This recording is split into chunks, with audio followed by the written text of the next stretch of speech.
Elaboración de vino rosado. Los vinos rosados tienen características y propiedades muy específicas. El color varía de salmón a color rosa intenso, lo cual depende de la variedad de materia prima que se utiliza, porque los colores se extraen del ollejo, es decir, de la cáscara de la uva. Son vinos ligeros y secos, además de que una de sus principales propiedades es que presentan un aroma frutal y muy fresco. La temperatura ideal para consumir vinos rosados es de 7 grados Celsius. Para ello, deben estar refrigerados por lo menos 40 minutos antes de su consumo. El grado alcohólico de los vinos rosados se encuentra entre 9 y 14%. La materia prima que se usa para la elaboración de vinos rosados es uva, la cual puede ser de la variedad Pinot Noir, variedad Merlot, Zinfandel o también puede ser uvas de la variedad Tempranillo. Algo que es importante mencionar es que se pueden combinar 2 a 3 variedades para la elaboración de vinos rosados. Los vinos rosados también son ideales para acompañar comida mediterránea, quesos, ensaladas e incluso algunos tipos de pescado. Existen diferentes tipos de vinos rosados. Una forma de hacer la clasificación es tomando en cuenta el tiempo que permanecen en bodega y en barrica. Un vino se considera joven cuando ha estado en bodega 12 meses o menor tiempo y en barrica menor a 6 meses. Un vino de crianza se considera cuando ha estado 18 meses en bodega y 6 meses en barrica. Vino de reserva es aquel vino que ha estado por lo menos 24 meses en bodega y 6 en barrica. Y por último, los vinos de gran reserva son aquellos que permanecen 48 meses o más en bodega y al igual que el resto 6 meses en barrica. Dicho ello, a continuación se explicará cada una de las etapas del proceso de elaboración de vinos rosados.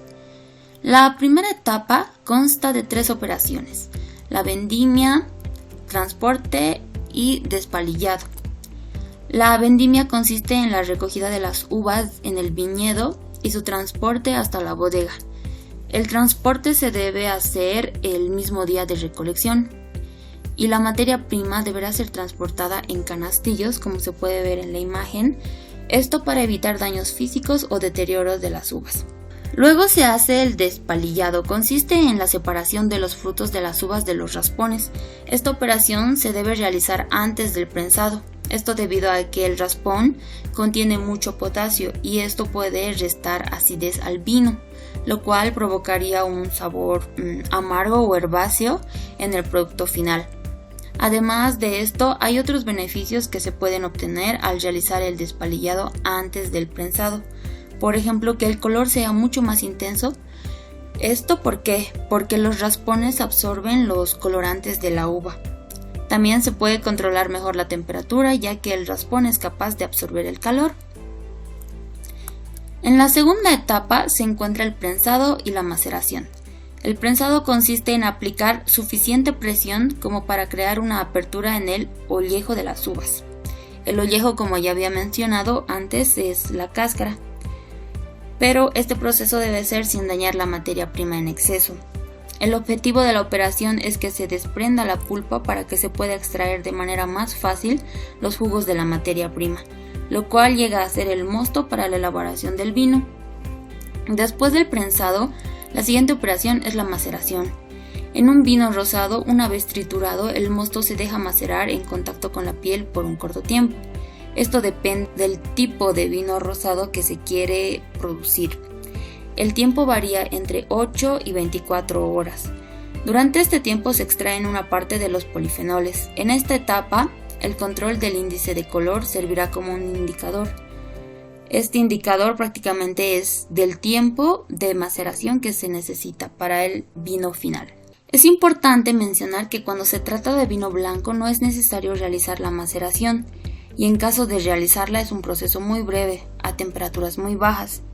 Está entre 5 y 8 grados Celsius. Y en vinos tintos, después de la trituración, la fase de maceración es mucho más larga en el tiempo. Esto depende mucho de la variedad de materia prima y el tipo de vino. Puede ser de 1 a 4 semanas y además continúa después del inicio de la fermentación, ya que el contacto del mosto con la piel se mantiene para que la extracción de compuestos fenólicos pueda ser más intensa. La siguiente etapa es el desfangado.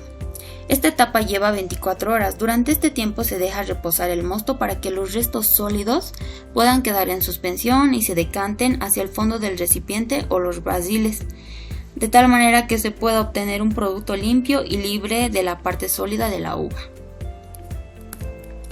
La fermentación es una de las etapas más importantes del proceso de elaboración de vino, porque una vez que se dispone de un mosto limpio, se inicia el proceso de la fermentación. Durante este proceso se debe mantener una cadena de frío, es decir, que la temperatura deberá estar entre 14 y 16 grados Celsius. Manteniendo estos parámetros será posible conservar la complejidad aromática de las diferentes variedades de uva que se han seleccionado para la elaboración de nuestro vino. La fermentación de vino rosado suele realizarse en tanques de acero inoxidable, aunque también puede hacerse de manera tradicional en barriles de madera. Lo que sucede durante la fermentación prácticamente es que las levaduras se alimentan de los azúcares que están presentes en el mosto. Este proceso da como producto alcohol etílico y libera dióxido de carbono. Es importante mencionar que en esta etapa el tiempo es un parámetro importante, porque de él dependerá el tipo de vino que se va a obtener. Pueden ser vinos secos, semisecos o dulces. Es decir, cuanto más tiempo actúen las levaduras, más azúcar se consumirá. Entonces el tiempo de fermentación que necesitaremos para obtener un vino seco será mayor al que se necesita para obtener un vino dulce. Debido a lo mencionado, la fermentación puede ser interrumpida cuando sea necesario, ya sea para añadir sulfitos o para modificar la temperatura del tanque. Esta etapa es la última, es la estabilización y embotellado. Lamentablemente, de manera inevitable se aporta oxígeno disuelto al vino. ¿Por qué?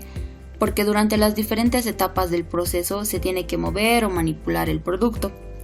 De esta manera se puede incrementar desde 1 o 2 miligramos de oxígeno disuelto por cada litro de vino, y esto sucede en condiciones normales. Hasta se puede llegar a un punto de saturación, pero esto es en casos extremos. Para limitar o minimizar los efectos negativos del oxígeno, se puede aplicar operaciones preventivas, como la inertización de los tanques. Estos serían los tanques de destino. También se puede emplear en las tuberías lo más cortas posible y también minimizar codos o tratar de utilizar menor cantidad de codos. También se puede hacer una medida de los aportes a lo largo de las operaciones y tratar de identificar los puntos críticos. Y bueno, otra alternativa, que prácticamente esta sería curativa, es desoxigenar mediante inyección el gas inerte a través de un clicker para eliminar el oxígeno acumulado en el producto, es decir, en el vino. Durante la última etapa del proceso se puede considerar una operación delicada al embotellado. ¿Por qué? Porque se debe tener en cuenta que 1 miligramo de oxígeno disuelto por cada litro de vino rosado puede provocar la pérdida por oxidación de 4 incluso hasta 5 miligramos de sulfuroso libre por cada litro de vino. Entonces, por este motivo se recomienda llegar al embotellado en niveles de 0,2 y 0,5 miligramos de oxígeno disuelto por cada litro de vino. Entonces, por este motivo, se recomienda llegar al embotellado en niveles de 0,2-0,5 miligramos de oxígeno disuelto por cada litro de vino. Y que además el oxígeno aportado durante esta operación no debe sobrepasar los 0,5 miligramos por litro de producto. Durante la etapa final del proceso, es decir, el embotellado, las botellas de vino pasan por un enjuagado donde se lo realiza con agua y otras soluciones desinfectantes. Luego las botellas esterilizadas se llenan de vino, teniendo mucho cuidado para mantener la calidad del producto, como ya se mencionó antes. El producto tiene un volumen de 750 mililitros, que es la presentación más común en los vinos. Por último, el proceso concluye con el tapado de las botellas, en donde se utiliza corchos que son fabricados a partir de polímeros. Y bien, de esta manera es como se obtiene un vino rosado. Este producto final está listo para su comercialización pero pueden pasar a bodega para llegar a ser productos de crianza, de reserva o de gran reserva.